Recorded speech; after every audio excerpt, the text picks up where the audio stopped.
Voltamos com o bloco de encerramento do nosso Conversas Cruzadas, 2 minutos e meio para cada um dos convidados, começando pelo Marenco, no fechamento desse programa, que teve como ponto de partida a movimentação nos ministérios de Dilma, a herança de Lula para Dilma, o próprio perfil do Lula como mito ou como verdade. Tudo isso aconteceu aqui. As propostas de políticas públicas, reformas de Estado, tamanho de Estado, todos esses foram os nossos temas. Agora, cada um para as suas conclusões. André Marenco. Boa noite, Brito. Boa noite aos nossos telespectadores. Acho que o debate foi bastante produtivo. Eu acho que nós teríamos que talvez fazer um esforço no sentido, digamos, de superar um debate sobre a política brasileira, digamos, um debate versão revista Caras, né? E irmos para um debate sobre algumas questões que eu acho que são, de fato, centrais. O problema da corrupção é um problema fundamental na política brasileira, mas ele é um problema endêmico, né? Quer dizer, enraizado no sistema político, né, brasileiro. Como é que se resolve, né? Para além digamos, do debate eleitoral, no qual um ou outro atribuem, né, culpas mútuas, né, pelo problema, eu acho que a questão central é pensarmos uma agenda, e eu quero insistir em torno daqueles 2 pontos que eu havia mencionado. Acho que tem 2 questões que são cruciais para modernizar o sistema político brasileiro, né? Uma reforma do serviço público que torne mais eficiente, né? Na sua posse, a ministra Miriam Belchior falou em fazer mais por menos, alguma coisa assim. Eu acho que isso é crucial, né? Sobretudo para um modelo de governo, né? Que vê no Estado um agente fundamental. É fundamental a eficiência, né, na implementação de políticas sociais, de políticas de infraestrutura, etc. Isso depende, em grande parte, da estrutura do serviço público, um serviço público baseado em estabilidade, mas em mérito. A segunda questão crucial é o judiciário. Eu acho que esse debate nós não podemos mais postergar, né? Quer dizer, o legislativo, para o bem ou para o mal, ele é um poder transparente, de certa forma, exposto, fortemente exposto, até que porque nós podemos, assim como o executivo que estamos debatendo, o governo Lula, etc., né? Nós regularmente, a cada 4 anos, somos chamados a avaliar governos e representantes no legislativo, né? No judiciário não fazemos, e nem temos como, da natureza do poder judiciário, que o seu recrutamento seja meritocrático, seja de carreira.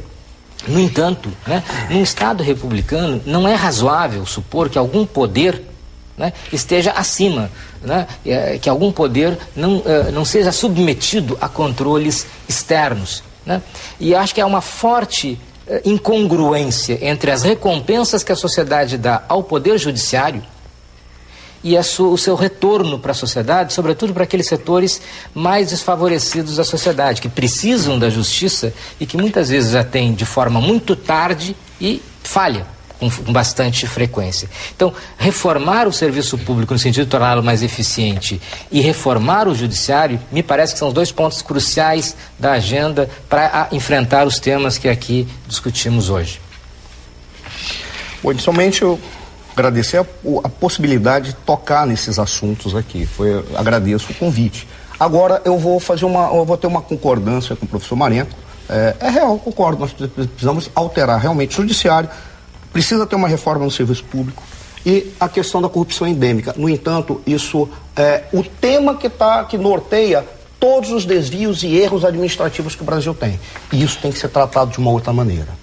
Há uma questão que, para mim, da minha perspectiva, pode parecer que não seja tão relevante, mas ela é relevante, sim. No limite, nós estamos trabalhando aqui, e aí tem uma divergência teórica, ou de comportamento teórico, ou de perspectiva teórica fundamental em relação ao senhor, professor Marenco. Eu, particularmente, não aceito os conceitos e as expressões que são apresentadas ali. Nós temos que ter um Estado grande, temos que ter um Estado forte. São guarda-chuvas que não explicam nada. Eu também acho que nós temos que ter um Estado forte. O Estado forte é aquele que não interfere no andamento da sociedade. E a sociedade tem que participar dos processos. O Estado tem que recuar. Exatamente porque se confunde Estado forte com Estado grande e inflado, é que nós estamos nessa discussão se a reforma do Ministério ocorreu, se o número de ministérios faz efeito ou não, como se essa fosse a questão. A questão não é essa. A questão é, afinal de contas, qual é o tamanho dessa máquina pública para ela, qual é o tamanho dessa máquina pública em função do desperdício que ela representa e dos desvios que ela significa em função dos usos políticos especiais. O senhor foi bem interessante que quando nós chegamos aqui foi falado que o professor Fernando Henrique Cardoso era um homem de esquerda.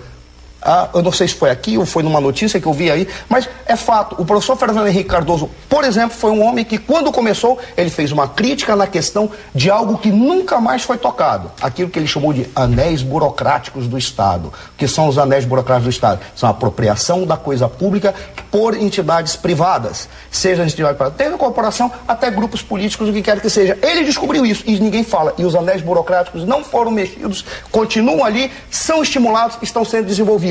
Porque não se tem forma de mexer nessa corrupção endêmica, que estão nos anéis burocráticos do Estado. É esse o problema que a gente tem que resolver. Balestro.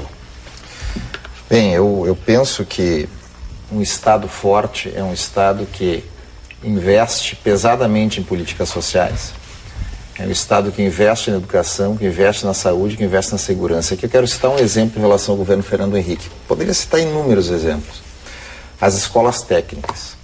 Ao longo de 100 anos, foram criadas cerca de 90 e poucas escolas técnicas no país, federais eu estou me referindo, evidentemente. O governo Fernando Henrique tinha um decreto que proibia a construção de escola técnica.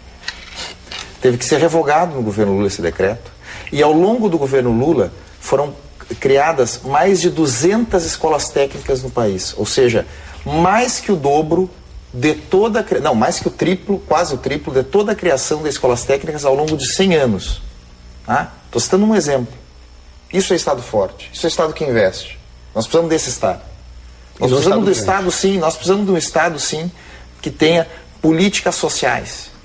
Que o governo Dilma, que o governo Lula, que o governo Dilma, com políticas sociais importantes, inclusive aqui, que é um tabu para a oposição e para alguns setores da sociedade, inclusive, sim, com políticas sociais que consigam chegar na miséria absoluta e tirar as pessoas da miséria absoluta, como Bolsa Família. Então nós temos uma série, e aí há diferenças de visão, porque sim, há diferenças, eu acho que eu me referi anteriormente, do jogo democrático e do processo democrático. Há visões diferentes e profundas sobre o papel do Estado. O PSDB, a oposição, tem uma visão de um Estado mínimo, de que apenas o mercado resolve tudo. Não é isso. Bom, nós já vimos recentemente, inclusive nas crises recentes, Não é isso. Inclusive nas crises econômicas recentes, nas crises econômicas mundiais recentes, concluindo, Brito, de que o mercado não resolve tudo. Marquesão. Acho que é importante a gente apenas esclarecer que era vedada a construção, primeiro, porque isso é uma competência constitucional dos estados. E é muito mais viável dar recursos para que tu não monopolize a política e use a escola técnica como política, como forma, ferramenta de política ideológica. Mas é importante as escolas técnicas que estão sendo construídas, claro que é importante. Como foi importante a prioridade que o governo deu, Fernando Henrique, de acabar com o analfabetismo e avançar no ensino básico. Isso sim foi importante. Aliás, hoje nós tivemos uma regressão, porque crianças no 6º ano de escola não sabem ainda ler nem escrever no governo do Partido dos Trabalhadores há 9 anos do governo. Então foi criação de prioridades. O governo prefere meter dinheiro lá e estudar isso como ferramenta, a questão técnica, ao invés de dar para o Estado, para os estados que têm esta competência constitucional. Segundo, Lula não é democrata. Quem se aproxima de Cuba, Venezuela, Coreia, Irã e traz as pessoas para cá, traz as Farc para cá, por favor, não me chame esse governo e o Lula de democrata. Eu acho que não vai haver uma grande modificação. O professor Marenco falou da corrupção na área política. Não, eu concordo e amplio. É uma corrupção comandada no setor público e que se transmite e se transforma numa cultura da nossa sociedade. E não teremos grandes modificações, porque não há modificações estruturais, de ferramentas de metodologia, não há modificações na qualificação das pessoas, porque elas são partidarizadas, as estruturas são partidarizadas, ideologizadas, ferramentas de dar emprego, de ganhar apoio político e de faturar. E terceiro, por fim, não há mudança ética, moral no governo Lula-Dilma. É Dilma, Lula, Palocci, Zé Dirceu, Collor, Sarney. Esta mesma estrutura comandará os 40 ministérios, com a terceirização, repito, do mensalão. E sem uma reforma essencial, que não ocorrerá neste governo, que é a da transparência, concordo com o professor Marenco, a reforma essencial não é a política, é das estruturas públicas, do judiciário, etc. Mas, para mim, a prioritária seria, que não vai acontecer, a da transparência. Muito obrigado aos nossos convidados, um bom fim de semana a todos, ao senhor e à senhora que nos assistiram. A reprise deste Conversas Cruzadas, amanhã às 9 horas da manhã. E segunda-feira, 10 horas da noite, com o Lazier Martins, mais um Conversas Cruzadas. Bom fim de semana, boa noite.